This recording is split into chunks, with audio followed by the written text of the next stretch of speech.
Hello friends, welcome back to my channel.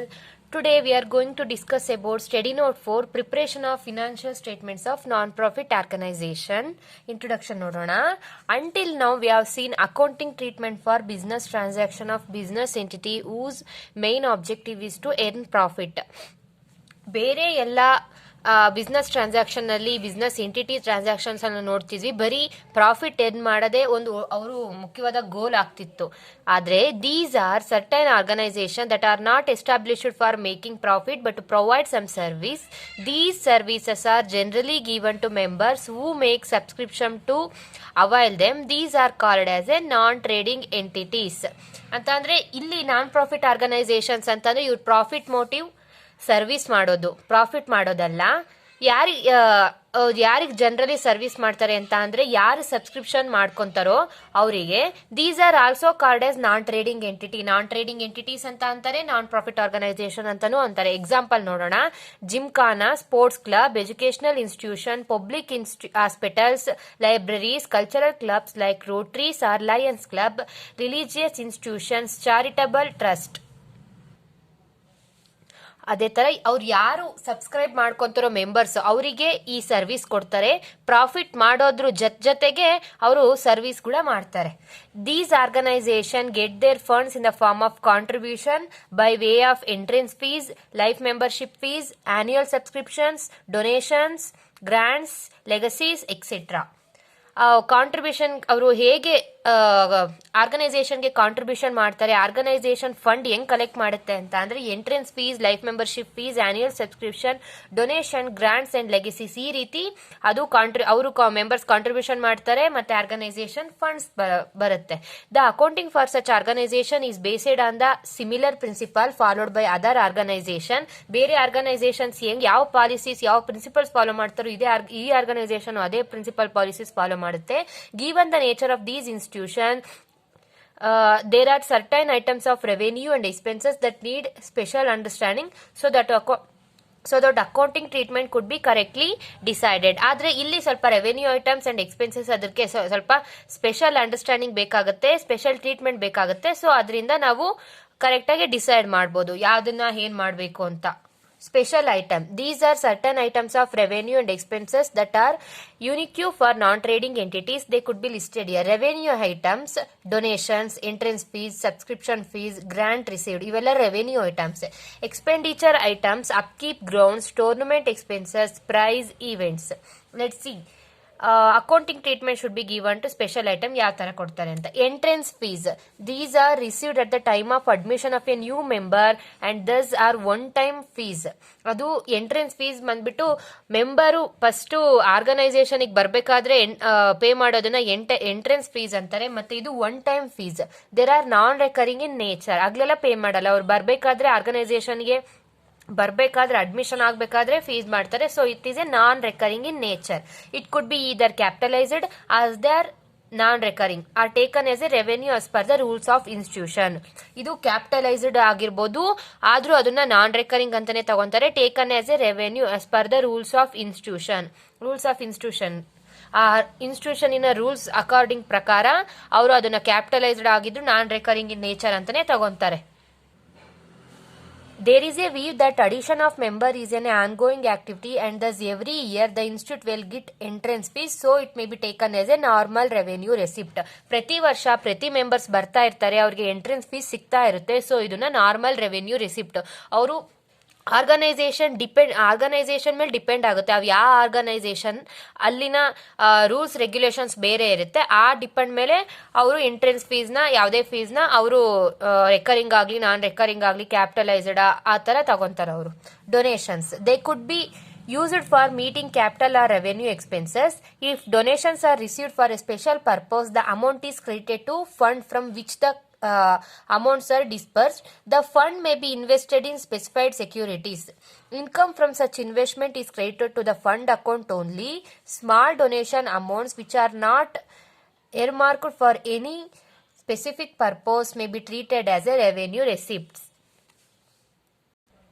ಅವ್ರು ಏನಾದರೂ ಜಾಸ್ತಿ ಡೊನೇಷನ್ ಏನನ್ನ ಮಾಡಿದ್ರೆ ಅದನ್ನ ಸ್ಪೆಸಿಫೈಡ್ ಪರ್ಪಸ್ಗೋಸ್ಕರ ಅವರು ಡೊನೇಷನ್ ಮಾಡಿದ್ರೆ ಅದನ್ನ ಅವರು ಫಂಡ್ ಅಕೌಂಟ್ಗೆ ಕ್ರೆಡಿಟ್ ಮಾಡ್ತಾರೆ. ಅಕಸ್ಮಾತ್ ಅವ್ರು ಏನಾದರೂ ಸ್ಮಾಲ್ ಡೊನೇಷನ್ ಮಾಡಿದ್ರೆ ಅಂತ ಟೈಮಲ್ಲಿ ರೆವೆನ್ಯೂ ರಿಸಿಪ್ಟ್ಸ್ ಅಂತ ಕನ್ಸಿಡರ್ ಮಾಡಿಬಿಟ್ಟು ಚಿಕ್ಕ ಚಿಕ್ಕ ಎಕ್ಸ್ಪೆನ್ಸಸ್ಗೆಗೋಸ್ಕರ ಅವರು ಯೂಸ್ ಮಾಡ್ತಾರೆ.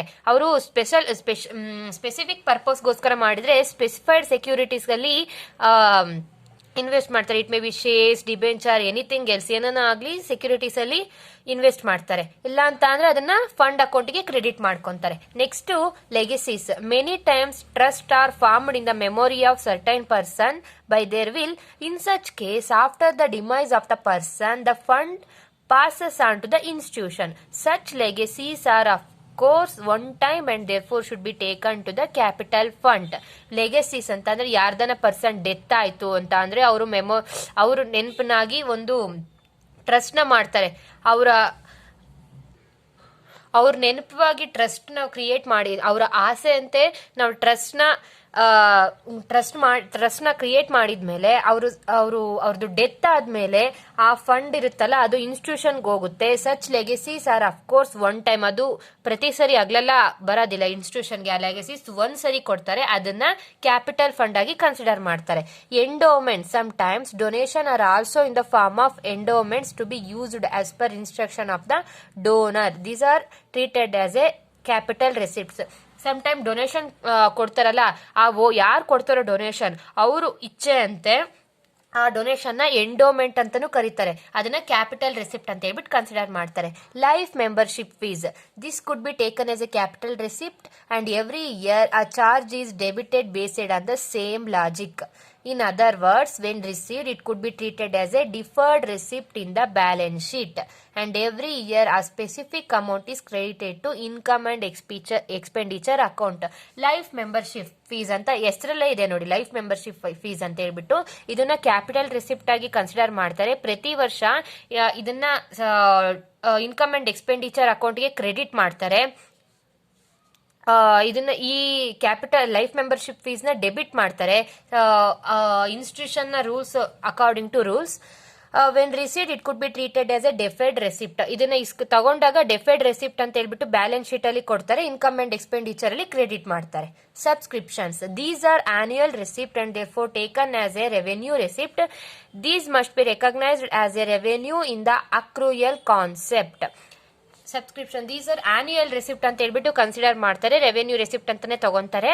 ರೆವೆನ್ಯೂ ನೇಚರಿನಲ್ಲೇ ಬಂದಿದೆ ಅಂತ ತಗೊಂತಾರೆ. ಅಕ್ರೂಯಲ್ ಕಾನ್ಸೆಪ್ಟ್ಸ್ ಅದು ಯಾವಾಗ ಸಬ್ಸ್ಕ್ರಿಪ್ಷನ್ ನಮಗೆ ಬಂದ್ರೆ ಅವಾಗ ಅವ್ರನ್ನ ರೆವೆನ್ಯೂ ಅಂತ ಕನ್ಸಿಡರ್ ಮಾಡ್ತಾರೆ.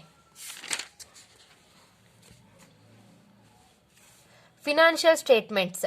ಈ organisation non profit organisation financial statements ಅಂತ ಅಂದ್ರೆ receipt and payment account. This is similar to cash book. Entries are made on cash basis and items pertaining to previous year or current year or subsequent year are also recorded. Receipts are shown on the debit side and payments are shown on the credit side. ನೋಡ್ರಿ, ಇದು receipt and payment ಅಂತ ಅಂದ್ರೆ cash book ತರಾನೇ ಎಲ್ಲಾ cash basis ಇರೋದನ್ನು ಮಾತ್ರ record ಮಾಡ್ತಾರೆ, credit basis record ಮಾಡಲ್ಲ. And items pertaining to previous year ಹಿಂದಿನ ವರ್ಷದ್ದು, ಈ ವರ್ಷದ್ದು, ಮುಂದಿನ ವರ್ಷದ್ದು ಎಲ್ಲಾ ಟ್ರಾನ್ಸಾಕ್ಷನ್ಸ್ ಇದ್ರಲ್ಲಿ ರೆಕಾರ್ಡ್ ಮಾಡ್ತಾರೆ. ರೆಸಿಪ್ಟ್ಸ್ ಡೆಬಿಟ್ ಸೈಡ್ ಅಲ್ಲಿ ಇರುತ್ತೆ, ಪೇಮೆಂಟ್ಸ್ ಬಂದ್ಬಿಟ್ಟು ಕ್ರೆಡಿಟ್ ಸೈಡ್ ಅಲ್ಲಿ ಇರುತ್ತೆ.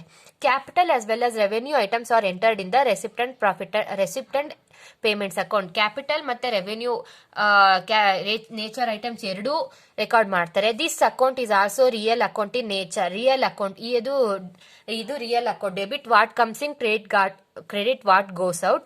No provisions are recorded in this account. This account has a opening and a closing balance which is reflected as a asset in the balance sheet. ಇದರಲ್ಲಿ ಈ account ಅಲ್ಲಿ provisions ಇರೋದಿಲ್ಲ, ಮತ್ತೆ opening and closing balance ಇರುತ್ತೆ. Last ಗೆ ಇದನ್ನ balance sheet ಅಲ್ಲಿ ತೋರಿಸ್ತಾರೆ. ಫೀಚರ್ಸ್ ನೋಡೋಣ. It is a account which contain all cash and bank transaction made by a non profit organisation during a particular financial period. ಈ period ಅಂತ ಅಂದ್ರೆ ಈ ವರ್ಷ ಅಂತಂದ್ರೆ ಈ ವರ್ಷ ಕ್ಯಾಶ್ ಬ್ಯಾಂಕ್ ಟ್ರಾನ್ಸಾಕ್ಷನ್ ಏನಾಗಿದೆಯೋ ಆ ಟ್ರಾನ್ಸಾಕ್ಷನ್ಸ್ ನ ರೆಸಿಪ್ಟ್ ಅಂಡ್ ಪೇಮೆಂಟ್ ಅಕೌಂಟ್ ಅಲ್ಲಿ ತೋರಿಸ್ತೀವಿ. It start with opening balance of cash and bank. All cash receipts both capital and revenue during the period are debited to it. ಇದು opening balance ಇಂದ start ಆಗುತ್ತೆ. ಎಲ್ಲ cash ಮತ್ತೆ capital ಮತ್ತೆ revenue cash receipts ನ debit ಮಾಡ್ತೀವಿ. All cash payments both capital and revenue during the period are credited to this account. It ends with closing balance and credit balance. Closing cash and bank balance. ಇದು closing cash ಅಥವಾ bank balance ಇಂದ end ಆಗುತ್ತೆ. ಎಲ್ಲ capital revenue payment ನ credit side ತೋರಿಸ್ತೀವಿ. While recording the cash and bank transaction all entries are made on cash basis. ಎಲ್ಲಾ entries cash basis ಅಲ್ಲೇ ಮಾಡ್ತಾರೆ. ಯಾಕೆ ಅಂತ ಅಂದ್ರೆ ನಾವು ಫಸ್ಟೇ ಓದಿದ್ವಿ, this is similar to the cash book. ಇಲ್ಲಿದೆ ನೋಡಿ, it is a summary of cash book. It follows real account. Debit what comes in, credit what goes out. Income and expenditure account. This is a similar to the profit and loss account and it is prepared exactly based on the same principle. ಇದು profit and loss account ತರಾನೇ same principle ನ use ಮಾಡ್ತಾರೆ. As the name suggest only revenue items are recorded here in. ಒಂದು ಬರೀ revenue items ಮಾತ್ರ record ಮಾಡ್ತಾರೆ. ಅದೇ ನಾವು ರೆಸಿಪ್ಟ್ ಅಂಡ್ ಪೇಮೆಂಟ್ಸ್ ಅಲ್ಲಿ ಎರಡು ನೇಚರ್ ಅಕೌಂಟ್ ನ ಇಲ್ಲಿ ರೆಕಾರ್ಡ್ ಮಾಡ್ತಿದ್ರು. Incomes are recorded on the credit side. Incomes ನ ಕ್ರೆಡಿಟ್ ಸೈಡ್ ಅಲ್ಲಿ ರೆಕಾರ್ಡ್ ಮಾಡ್ತಾರೆ. And expenditure are recorded in the debit side. Both income and expenditure must be taken on the basis of accrual concept. Accrual concept ಅಂತಾನೆ ತಗೊಂತಾರೆ. So ಯಾವಾಗ arise ಆದ್ರೆ ಅವಾಗನೇ record ಮಾಡ್ಕೊಂತಾರೆ. This account should reflect only items that are pertaining to current period. Receipt and payments ಅಲ್ಲಿ ಆದ್ರೆ ನಾವು current, subsequent, previous ಎಲ್ಲ ರೆಕಾರ್ಡ್ ಮಾಡ್ತಿದ್ವಿ. ಅದೇ ಇದರಲ್ಲಿ ಮಾತ್ರ ಕರೆಂಟ್ ಪೀರಿಯಡ್ ಸಂಬಂಧಪಟ್ಟ ಟ್ರಾನ್ಸಾಕ್ಷನ್ಸ್ ಮಾತ್ರ ರೆಕಾರ್ಡ್ ಮಾಡ್ತಾರೆ. Previous and subsequent year items are to be excluded. This account show either a surplus or deficient. Excess of income over expenditure is called surplus and excess of expenditure over income is called deficient. ಈ ಕಡೆ income ಕಡೆ ಜಾಸ್ತಿ ಆದ್ರೆ surplus ಅಂತ ತೋರಿಸಬೇಕು. Expenditure ಕಡೆ ಜಾಸ್ತಿ ಆದ್ರೆ ಡಿಫಿಷಿಯಂಟ್ ಅಂತ ಹೇಳ್ತಾರೆ. Features of income and expenditure account. It follows nominal account. Nominal account ಅಂತ ಅಂದ್ರೆ debit all expenses and losses, credit all incomes and gains. All expenses of revenue nature for the particular period as debited to this account on accrual basis. ಎಲ್ಲ revenue expenses ನ debit ಮಾಡ್ತಾರೆ. Similarly all revenue incomes related to the particular part credit ಮಾಡ್ತಾರೆ. Revenue incomes ನ credit ಮಾಡ್ತಾರೆ. All capital incomes and expenditure are excluded. ಬರೀ revenue ಮಾತ್ರ consider ಮಾಡಬೇಕು. Capital income and expenditure exclude ಆಗುತ್ತೆ. Only current years income and expenses are recorded. Amounts related to other periods are deducted. Amounts outstanding for the current year are added. ಇದರಲ್ಲಿ ಬರೀ current year income, revenue income ಮಾತ್ರ consider ಮಾಡ್ತಾರೆ. Outstanding current year ಆದ್ರೆ add ಮಾಡಬೇಕು. ಅದೇ outstanding previous subsequent years ಆದ್ರೆ deduct ಮಾಡಬೇಕು. Profit on sale of asset is credited. Loss on sale of as debited. Asset ನ ಪ್ರಾಫಿಟ್ ಅಲ್ಲಿ ಸೇಲ್ ಮಾಡಿದ್ರೆ ಕ್ರೆಡಿಟ್ ಮಾಡಬೇಕು. ಯಾಕೆಂದ್ರೆ ಇನ್ಕಮ್ ಕ್ರೆಡಿಟ್ ಸೈಡ್ ಇದೆ. Loss on sale of asset is debited. Expenditure debit side ಇದೆ. Annual depreciation on asset is also debited. Depreciation ಅಂತ ಅಂದ್ರೆ expenses. So ನಮಗೆ ಕಡಿಮೆ ಆಗ್ತಾ ಇದೆ, ಸೊ ಡೆಬಿಟ್ ಮಾಡಬೇಕು. If income is more than expenditure it is called as a surplus and it is added with a capital or a general fund etcetera in the balance sheet. Balance sheet ಅಲ್ಲಿ capital fund ಗೆ extra ಈ surplus ಆದ್ರೆ add ಮಾಡಬೇಕು. ಅದೇ deficient ಆದ್ರೆ capital fund ಇಂದ minus ಮಾಡಬೇಕು. Balance sheet. It is prepared as on the last day of the accounting period. It also has assets and liabilities and prepared based on the accounting equation. Accounting period last day ಇದನ್ನ balance sheet ನ prepare ಮಾಡ್ತಾರೆ. It also as assets and liabilities and prepared. ಇದು assets and liabilities ಇರುತ್ತೆ. Accounting equation ಮೇಲೆ depend ಮೇಲೆ create ಮಾಡ್ತಾರೆ. Equation ಅಂತ ಅಂದ್ರೆ assets is equal to liabilities plus capital. It may be owner equity. First receipt and payments account. Receipt ಅಂತ ಅಂದ್ರೆ start with opening balance. All receipts capital and revenue nature record ಮಾಡಬೇಕು. May be related to any period, previous, current or subsequent period. Payments ಅಂತ ಅಂದ್ರೆ all payments account, capital or revenue may be related to any period, previous, current or subsequent. Ends with a closing balance. Starts with opening balance, ends with a closing balance. Income and expenditure account ಅಂತ ಅಂದ್ರೆ revenue expenses debit side expenses ಮಾಡಬೇಕು. Only revenue expenses related to current period shows their surplus. ಈ ಕಡೆ only revenue receipts related to the current period shows deficit ತೋರಿಸುತ್ತೆ. Income ಕಡೆ deficit ತೋರಿಸುತ್ತೆ. So ಇಲ್ಲಿ ಓದಿದ್ವಿ excess of income over expenditure is called surplus, excess of expenditure over incomes called deficit. Difference between receipts and payments ನೋಡೋಣ. Receipts and payments, it is a summarized cash book. It closely resembles the profit and loss account of trading concern. Receipts are debited and payments are credited. ಇಲ್ಲಿ incomes are credited and expenditures are debited. Transactions are recorded in cash basis. ಇಲ್ಲಿ accrual basis. Amounts related to previous period or future period may remain included. Outstanding amount for current year is excluded. So ನಾವಲ್ಲಿ features ಅಲ್ಲಿ ಏನ್ ನೋಡಿದ್ವೋ ಇಲ್ಲಿ ಅದೇ ನೋಡ್ತಾ ಇದೀವಿ. Previous period future period ನ ಇನ್ಕ್ಲೂಡ್ ಮಾಡಬೇಕು. Outstanding amount for current year, ಈ ವರ್ಷದ ಔಟ್ಸ್ಟ್ಯಾಂಡಿಂಗ್ ಏನಾನ ಇದ್ರೆ ಎಕ್ಸ್ಕ್ಲೂಡ್ ಮಾಡಬೇಕು.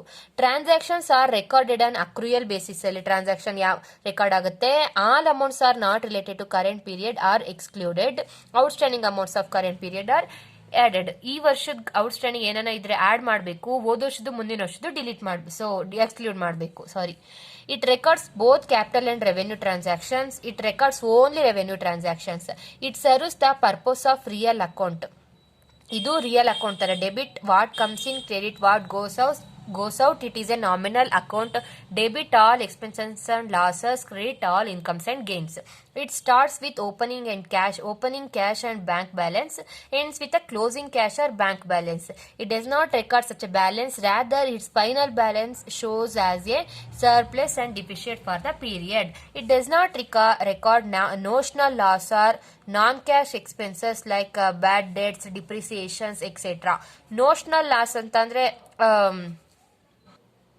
ನೋಷನಲ್ ಪ್ರಾಫಿಟ್ ಅಂತ ಅಂದ್ರೆ ನಂದು ಇವಾಗ 2 ಬಿಸ್ನೆಸ್ ಇರುತ್ತೆ. ಒಂದು ಬಿಸ್ನೆಸ್ ಇಂದ ಇನ್ನೊಂದು ಬಿಸ್ನೆಸ್ಗೆ ಒಂದು ಅಸೆಟ್ ಟ್ರಾನ್ಸ್ಫರ್ ಮಾಡಿದೆ ಅಂದ್ರೆ ಅದ್ರಲ್ಲಿ ಪ್ರಾಫಿಟ್ ಬಂದ್ರೆ ಪ್ರಾಫಿಟ್ ಆಗುತ್ತೆ, ಅದೇ ಅಕಸ್ಮಾತ್ ಲಾಸ್ ಆದ್ರೆ ಲಾಸ್ ಆಗುತ್ತೆ. ನೋಷನಲ್ ಪ್ರಾಫಿಟ್, ನೋಷನಲ್ ಲಾಸ್ ಅಂತ ಅಂದ್ರೆ ನನ್ನ ಬಿಸ್ನೆಸ್ ನಲ್ಲೇ ಟ್ರಾನ್ಸಾಕ್ಟ್ ಮಾಡ್ಕೊಳ್ಳೋದು. Or non-cash expenses like bad debts, depreciations, etc. It considers all such expenses for matching against revenue. Its closing balance is carried forward to the same account of the next accounting period. Closing balance no next accounting period ke transfer ಮಾಡ್ತಾರೆ. Its closing balance is transferred to capital fund or general fund or accumulated fund in the same period balance sheet. Capital fund, general fund ಗೆ transfer ಮಾಡ್ತಾರೆ. It helps to prepare a income and expenditure account. It helps to prepare a balance sheet. ಇದು balance sheet prepare ಮಾಡಕ್ಕೆ helps ಆಗುತ್ತೆ. ಇದು income and expenditure account prepare ಮಾಡಕ್ಕೆ help ಆಗುತ್ತೆ. Fund asset accounting and its peculiarities. Following are the concepts of some funds which are generally maintained by organization. Capital fund. It is also called general fund, accumulated fund. It is actually capital of non-profit concern. ಬೇರೆ ಎಲ್ಲ profit organisation ಗೆ capital ಅಂತ ಕರೀತಾರೆ. So ನಾನ್ profit organisation ಗೆ capital fund ಅಂತ ಕರೀತಾರೆ. It may be found out excess of assets over liabilities. Usually surplus or deficit during the period is added with a deducted from it. A portion of capitalized incomes like donation may be added with it. Capitalised incomes ತರ donations ಏನಾದ್ರು ಅಲ್ಲಿ ಆ ಕಡೆ donations ಹೇಳಿದ್ನಲ್ಲ, some donation, special donations ನ ಅದನ್ನ capitalised ಅಂತ treat ಮಾಡ್ತಾರೆ. ಕೆಲವು ಸಮ್ ಚಿಕ್ಕ ಡೊನೇಷನ್ಸ್ ನ ರೆವೆನ್ಯೂ ರಿಸಿಪ್ಟ್ ಆಗಿ ಯೂಸ್ ಮಾಡ್ತಾರೆ. ಆ ಕ್ಯಾಪಿಟಲೈಸ್ಡ್ ಆಗಿ ಟ್ರೀಟ್ ಮಾಡಿರೋದನ್ನ ಇಲ್ಲಿ ಬ್ಯಾಲೆನ್ಸ್ ಶೀಟ್ ಅಲ್ಲಿ ತಗೋಬೇಕು. Special fund. It may be created out of a special donation or subscription or out of the portion of the surplus. For example, a club may have a building fund. It may be used for meeting some specific expenses or for acquiring an asset. If an income is derived out of investment made against this fund, or if any profit or loss occurs due to sale of such investment, such income or profit or loss is transferred to this fund. ಒಂದು ಕ್ಲಬ್ದು building fund ಇದೆ ಅಂತ ಅಂದ್ರೆ ಒಂದ್ ಸ್ವಲ್ಪ expenses ನ meet ಮಾಡೋಕ್ಕೋಸ್ಕರ ಅಥವಾ asset ತಗೊಳಕೋಸ್ಕರ ಈ ಬಿಲ್ಡಿಂಗ್ ಫಂಡ್ ನ ಬಳಸ್ತಾರೆ. ಅಕಸ್ಮಾತ್ ಆ ಇನ್ವೆಸ್ಟ್ಮೆಂಟ್ ಇಂದ ಏನಾದ್ರೂ ಪ್ರಾಫಿಟ್ ಅಂಡ್ ಲಾಸ್ ಅಕೌಂಟ್ ಏನಾದ್ರೂ ಆ ಸೇಲು ಆ ಇನ್ವೆಸ್ಟ್ಮೆಂಟ್ ಇಂದ ಪ್ರಾಫಿಟ್ ಅಂಡ್ ಲಾಸ್ ಏನಾದ್ರೂ ಬಂದ್ರೆ ಅದನ್ನ profit and loss is transferred to this such income or profit and loss is transferred to this special fund ಗೆ ಟ್ರಾನ್ಸ್ಫರ್ ಮಾಡ್ತಾರೆ. Other treatments. If the special fund is used to meet an expenses. ಇವಾಗ special fund ನ ಇಲ್ಲಿ ನೋಡಿದ್ವಲ್ಲ expenses, ಇಲ್ಲಿ building fund ಗೆ expenses ಆಗಿ use ಮಾಡಿದ್ರು. ಆಗ special fund account debit to bank account ನಮಗೆ ದುಡ್ಡು ಹೋಗ್ತಾ ಇದೆ, ಸೊ ಬ್ಯಾಂಕ್ ಅಕೌಂಟ್ ನ ಕ್ರೆಡಿಟ್ ಮಾಡಬೇಕು. Special fund, the balance of the fund is a shown on liability. ಇವಾಗ 1 lakh ಇದೆ ಅಂತಂದ್ರೆ 10,000 ಎಕ್ಸ್ಪೆನ್ಸ್ ಆದ್ರೆ ಇನ್ನ 90,000 ನ ನಾವು ಶೋನ್ ಆಸ್ ಎ ಲಯಬಿಲಿಟಿ ಅಂತ ಹೇಳ್ಬಿಟ್ಟು ಲಯಬಿಲಿಟಿ ಸೈಡ್ ಅಲ್ಲಿ ಶೋ ಮಾಡ್ತೀವಿ ಬ್ಯಾಲೆನ್ಸ್ ಶೀಟ್ ಅಲ್ಲಿ. If the balance is transfer to capital fund, the entry will be special fund account ಹೇಳ್ಬಿಟ್ಟು ಕ್ಯಾಪಿಟಲ್ ಫಂಡ್ ಯಾಕೆ ಕ್ರೆಡಿಟ್ ಆಗ್ತಿದೆ, ಕ್ಯಾಪಿಟಲ್ ಫಂಡ್ ಗೆ ನಾವು ಟ್ರಾನ್ಸ್ಫರ್ ಮಾಡ್ತಾ ಇದೀವಿ. So capital fund is credited. If the special fund is used to purchase an asset account debit to bank account. If special fund account debit to capital fund account. ಅಕಸ್ಮಾತ್ bank ನಾವು ಏನಾದ್ರೂ ಆ special fund ನ asset ನ purchase ಮಾಡಕ್ ತಗೊಂಡು ಇನ್ ಸ್ವಲ್ಪ ದುಡ್ಡು ಉಳಿದ್ರೆ ಅದನ್ನ ಕ್ಯಾಪಿಟಲ್ ಫಂಡ್ ಗೆ ಟ್ರಾನ್ಸ್ಫರ್ ಮಾಡಬೇಕು. ಇಲ್ಲಿ ಇದೇ ತರ ನೋಡಿದ್ವಲ್ಲ, if the balance is transfer to capital fund, same way ಇಲ್ಲೂ ಕ್ಯಾಪಿಟಲ್ ಫಂಡ್ ಗೆ ಟ್ರಾನ್ಸ್ಫರ್ ಮಾಡಬೇಕು. Donations received for a particular purpose should be credited to special fund. ಇವಾಗ ಡೊನೇಷನ್ ನಾವು ಪರ್ಟಿಕ್ಯುಲರ್ ಪರ್ಪೋಸ್ಗೆ ನಾವು ಕಲೆಕ್ಟ್ ಮಾಡ್ಕೊಂಡ್ರೆ ಅದನ್ನ ಸ್ಪೆಷಲ್ ಫಂಡ್ಗೆ ಕ್ರೆಡಿಟ್ ಮಾಡಬೇಕು. Example, donation received for building should be credited to building fund. ಬಿಲ್ಡಿಂಗಿಗೋಸ್ಕರ ತಗೊಂಡ್ರೆ ಬಿಲ್ಡಿಂಗ್ ಫಂಡ್ಗೆ ಕ್ರೆಡಿಟ್ ಮಾಡಬೇಕು. For other donation received bylaws or rules of the concern should be forward. Donations ಈ ತರ ಬಿಲ್ಡಿಂಗ್ ಫಂಡ್ ಬಿಟ್ಟು ಬೇರೆ ರೀಸನ್ಸ್ಗೋಸ್ಕರ ಏನಾನ ತಗೊಂಡ್ರೆ concern according to concern rules ಇರುತ್ತಲ್ಲ, ಬೈ ಲಾಸ್ ಅಂಡ್ ರೂಲ್ಸ್ ಪ್ರಕಾರ ನಾವು ಟ್ರೀಟ್ ಮಾಡಬೇಕಾಗುತ್ತೆ. If there is no such rule, donation received for non recurring nature should be credited to capital fund. According to organisation ಪ್ರಕಾರ laws rules ಏನು ಇಲ್ಲ ಅಂತ ಅಂದ್ರೆ non recurring nature ಏನಾದ್ರೂ donation ಇದ್ರೆ ಅದನ್ನ ಕ್ಯಾಪಿಟಲ್ ಫಂಡ್ಗೆ ಕ್ರೆಡಿಟ್ ಮಾಡಬೇಕು. ರೆಕರಿಂಗ್ ಡೊನೇಷನ್ಸ್ ಏನಾನ ಇದ್ರೆ credited to income and expenditure account. Donation paid by the concern should be debited to income and expenditure account. ಅಥವಾ ನಮ್ಮ ಕನ್ಸರ್ನ್ ಬೇರೆ ಅದಕ್ಕೆ ನಾನು ಡೊನೇಷನ್ ಕೊಟ್ರೆ ಅದನ್ನ ಇನ್ಕಮ್ ಅಂಡ್ ಎಕ್ಸ್ಪೆಂಡಿಚರ್ ಅಕೌಂಟ್ಗೆ ಡೆಬಿಟ್ ಮಾಡಬೇಕು. Legacy received, it is to be directly added with a capital fund after deduction of tax if any. It is a kind of donation received according to the will made by the deceased person. Legacies ಅಂತ ಅಂದ್ರೆ ನೋಡಿದ್ವಿ ಆ ಕಡೆ ಅವಾಗ್ಲೇನೆ, ಯಾರಾದ್ರೂ ಒಬ್ರು ನಮ್ಮಿಂದ ಹಗಲಿದ್ರು ಅಂತ ಅಂದ್ರೆ ಅವ್ರ ಹೆಸರಲ್ಲಿ ನಾವು ಡೊನೇಷನ್ ಆಗಿ ಕೊಡ್ತೀವಿ. ಆ ಡೊನೇಷನ್ ನ ಕ್ಯಾಪಿಟಲ್ ಫಂಡಿಗೆ ಆಡ್ ಮಾಡ್ತಾರೆ. Entrance fees or admission fees. The rules or bylaws of the concern should be followed. Entrance fees ಮತ್ತೆ ಅಡ್ಮಿಷನ್ ಫೀಸಿಗೆ ಕಂಪನಿ ಬೈಲಾಸ್ ರೂಲ್ಸ್ ಏನಿರುತ್ತೋ ಅದ್ರ ಪ್ರಕಾರ ಫಾಲೋ ಮಾಡ್ತಾರೆ. If there is no such rule, admission or entrance fees paid once by member for acquiring membership should be added with the capital fund. ಆ ತರ rules ಏನೂ ಇಲ್ಲ ಅಂತ ಅಂದ್ರೆ ಅಡ್ಮಿಷನ್ ಫೀಸ್ ನ ಎಂಟ್ರೆನ್ಸ್ ಫೀಸ್ ನ ಕ್ಯಾಪಿಟಲ್ ಫಂಡ್ಗೆ ಆಡ್ ಮಾಡ್ತಾರೆ. If such fees are small amounts covering with expense of admission only, the fees may be credited to income and expenditure. ಚಿಕ್ಕ ಅಮೌಂಟ್ ಬರೀ ಎಕ್ಸ್ಪೆನ್ಸ್ ಮಾತ್ರ ಕವರ್ ಮಾಡುತ್ತೆ ಅನ್ನೋದಾದ್ರೆ credited to expenditure account. Next subscriptions ನೋಡೋಣ. Annual subscriptions are credited to income and expenditure on accrual basis. Annual subscription ಪ್ರತಿ ವರ್ಷ subscribe ಮಾಡ್ಕೊಂತಾನೆ ಇರ್ತಾರೆ ನಮ್ಮ ಆರ್ಗನೈಸೇಷನ್ಗೆ, ಅದನ್ನ ಇನ್ಕಮ್ ಅಂಡ್ ಎಕ್ಸ್ಪೆಂಡಿಚರ್ ಅಕೌಂಟ್ಗೆ ಕ್ರೆಡಿಟ್ ಮಾಡಬೇಕು.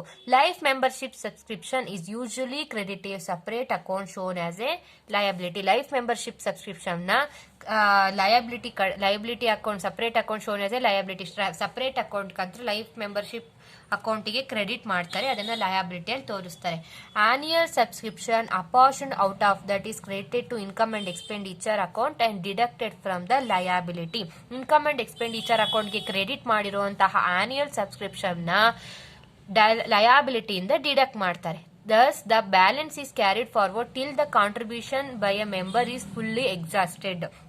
ಪ್ರತಿ ಒಬ್ಬ ಲೈಫ್ ಮೆಂಬರ್ಶಿಪ್ ಆನ್ಯುಯಲ್ ಸಬ್ಸ್ಕ್ರಿಪ್ಷನ್ ಅಂತ ಅಂದ್ರೆ ಒಬ್ಬ ಮೆಂಬರ್ ಒಂದು ಸರಿ ಪೇ ಮಾಡಿದಾಗ ಅದನ್ನ ಇನ್ಕಮ್ ಅಂಡ್ ಎಕ್ಸ್ಪೆಂಡಿಚರ್ ಅಕೌಂಟ್ಗೆ ಕ್ರೆಡಿಟ್ ಮಾಡ್ತಾರೆ. ಆಮೇಲೆ ಲಯಬಿಲಿಟಿಯಿಂದ ಡಿಡಕ್ಟ್ ಮಾಡಿದ್ಮೇಲೆ ಇನ್ನು ಉಳಿದಿರೋ ಬ್ಯಾಲೆನ್ಸ್ ನ ಅವ್ನ ಕಾಂಟ್ರಿಬ್ಯೂಷನ್ ಮುಗಿಯೋವರೆಗೂ ಕ್ಯಾರಿ ಫಾರ್ವರ್ಡ್ ಮಾಡ್ತಾ ಇರ್ತಾರೆ. If any member dies beforehand, the balance of his life membership contribution is transfer to capital fund.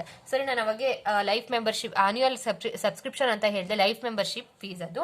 Life membership fees ಏನಾದ್ರೂ ಒಬ್ಬ ಮನುಷ್ಯ ಅಕಸ್ಮಾತ್ ಮಧ್ಯದಲ್ಲೇ ಸತ್ತೋಗ್ಬಿಟ್ರೆ ಆ ಅಮೌಂಟ್ ನ ಕ್ಯಾಪಿಟಲ್ ಫಂಡ್ ಅಥವಾ ಜನರಲ್ ಫಂಡ್ ಅಂತ ಹೇಳ್ಬಿಟ್ಟು ಟ್ರಾನ್ಸ್ಫರ್ ಮಾಡ್ತಾರೆ. ಒಂದು ಇಲಸ್ಟ್ರೇಷನ್ ನೋಡೋಣ ಇಲ್ಲಿ. On 31st December 2012, a club had subscription in arrears of 16,000 and in advance 4,000. During the year ended 31st 12/2013, the club received subscription of rupees 2,80,000, of which 10,400 was related to 2014. 31st December 2012 club bad subscription to arrears ಅಂತ ಅಂದ್ರೆ ಇನ್ನ ಮೆಂಬರ್ಸಿಗೆ arrears ಇರುತ್ತೆ ಕೊಡ್ಬೇಕಾಗಿರೋದು. Advance ಆಗಿ ಬಂದಿರುತ್ತೆ 4,000. ಅದೇ ವರ್ಷ year ended ಅಲ್ಲಿ 31/12/2013 club 2,08,000 rupees receive ಮಾಡ್ಕೊಳ್ಳುತ್ತೆ. 10,400 was related to 2014. On 31st December 2012, there were 4 members who had not paid subscription for 2013. ಅಂತಂದ್ರೆ 4 ಮೆಂಬರ್ಸು ಇರ್ತಾರೆ, ಇನ್ನ ಪೇ ಮಾಡಬೇಕಾದವರು ಔಟ್ಸ್ಟ್ಯಾಂಡಿಂಗ್ ಇದೆ 2013 1,600 per person. Writing up subscription account for the year 2013. Subscription account ಮಾಡಬೇಕು. ಇಲ್ಲಿ 16,000 ಬರ್ಬೇಕಾಗಿರುತ್ತೆ arrears ಅಂತಂದ್ರೆ advance ಬಂದಿರೋ ಅಂತದ್ದು. ಮತ್ತೆ 2,08,000 ಇಯರ್ ಎಂಡ್ ಅಲ್ಲಿ ರಿಸೀವ್ ಮಾಡ್ಕೊಂಡಿದ್ದಾರೆ. ಅದ್ರಲ್ಲಿ 10,400 2014 ಅಡ್ವಾನ್ಸ್ ಇಂದು. ಮತ್ತೆ 31st December 2012 ಅಲ್ಲಿ 4 ಮೆಂಬರ್ಸು ಇನ್ನ ಸಬ್ಸ್ಕ್ರಿಪ್ಷನ್ ಕೊಡಬೇಕು. ಒಬ್ಬರದು 1,600 per person. Right A subscription account for the year 2013. ಇಲ್ಲಿ ಸಬ್ಸ್ಕ್ರಿಪ್ಷನ್ ಅಕೌಂಟ್ ನೋಡೋಣ. ಬ್ಯಾಲೆನ್ಸ್ ಬ್ರಾಡ್ ಡೌನ್ ಅರಿಯರ್ಸ್ ಇದು ಸಬ್ಸ್ಕ್ರಿಪ್ಷನ್ ಅಕೌಂಟ್ ಇದೆಯಲ್ಲ, ಇಲ್ಲಿ ಓಪನಿಂಗ್ ಬ್ಯಾಲೆನ್ಸ್ ಆಫ್ ಅರಿಯರ್ಸ್ ಈ ಕಡೆ ಮಾಡಬೇಕು, ಕ್ಲೋಸಿಂಗ್ ಬ್ಯಾಲೆನ್ಸ್ ಆಫ್ ಅರಿಯರ್ ಈ ಕಡೆ ಬರೀಬೇಕು. ಇಲ್ಲಿ ಓಪನಿಂಗ್ ಬ್ಯಾಲೆನ್ಸ್, ಇಲ್ಲಿ ಕ್ಲೋಸಿಂಗ್ ಬ್ಯಾಲೆನ್ಸ್. ಇಲ್ಲಿ ಓಪನಿಂಗ್ ಬ್ಯಾಲೆನ್ಸ್ ಆಫ್ ಅಡ್ವಾನ್ಸ್ ಬರೀಬೇಕು, ಇಲ್ಲಿ ಕಡೆ ಕ್ಲೋಸಿಂಗ್ ಬ್ಯಾಲೆನ್ಸ್ ಆಫ್ ಅಡ್ವಾನ್ಸ್ ಬರೀಬೇಕು. ಅಂತಂದ್ರೆ ಈ ಕಡೆ ಎಲ್ಲ ಬರ್ತಿರೋದು, ಈ ಕಡೆ ಎಲ್ಲ ಹೋಗ್ತಿರೋದು, ಈ ಕಡೆ ಎಲ್ಲ ಕಮ್ಮಿಂಗ್ ಇನ್ಕಮ್ ಬರೀಬೇಕು, ಈ ಕಡೆ ಎಲ್ಲ ಹೋಗ್ತಿರೋದು. To balance brought down of arrears, opening balance 16,000. Year ended 2013 12-13 ಮಾಡಿದ್ದಾರೆ. ಸೊ 2012 ಇನ್ನ ಬರ್ಬೇಕಾಗಿದೆ 16,000 ನಮಗೆ. So balance brought down opening balance of arrears 4,000 advance ಆಗಿ ಬಂದಿದೆ. So close opening balance of 4,000. During the year ended 31/12/2013 that ಆ ಕ್ಲಬ್ ರಿಸೀವ್ 2,08,000 rupees ರಿಸೀವ್ಡ್ ಆಗಿರೋದು 2,08,000 rupees and 10,000 was related to 2014 ಅಂತ ಅಂದ್ರೆ ಕ್ಲೋಸಿಂಗ್ ಬ್ಯಾಲೆನ್ಸ್ ಅಡ್ವಾನ್ಸ್ ಈ ಕಡೆ ಬರೀಬೇಕು. ಇಲ್ಲಿ ಬ್ಯಾಲೆನ್ಸ್ ಕ್ಯಾರಿಡ್ ಆನ್ ಅಡ್ವಾನ್ಸ್ 10,400.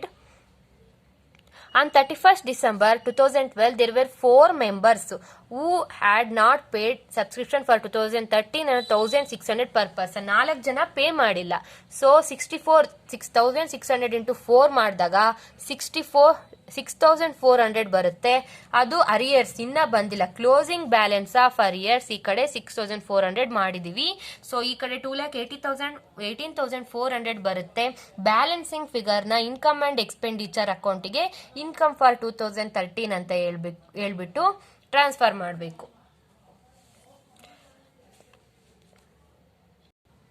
ಇವತ್ತಿನ ಕ್ಲಾಸ್ಗೆ ಇಷ್ಟು ಎಂಡ್ ಮಾಡ್ತೀನಿ. ಸೊ ನಿಮ್ಗೆ ಈ ವಿಡಿಯೋ ಇಷ್ಟ ಆಗಿದ್ರೆ ಪ್ಲೀಸ್ ಲೈಕ್ ಮಾಡಿ, ಶೇರ್ ಮಾಡಿ, ಕಮೆಂಟ್ ಮಾಡಿ and don't forget to subscribe. Next ವಿಡಿಯೋದಿಂದ ನಾವು ಇಲಸ್ಟ್ರೇಷನ್ 2 ಇಂದ ಸ್ಟಾರ್ಟ್ ಮಾಡೋಣ.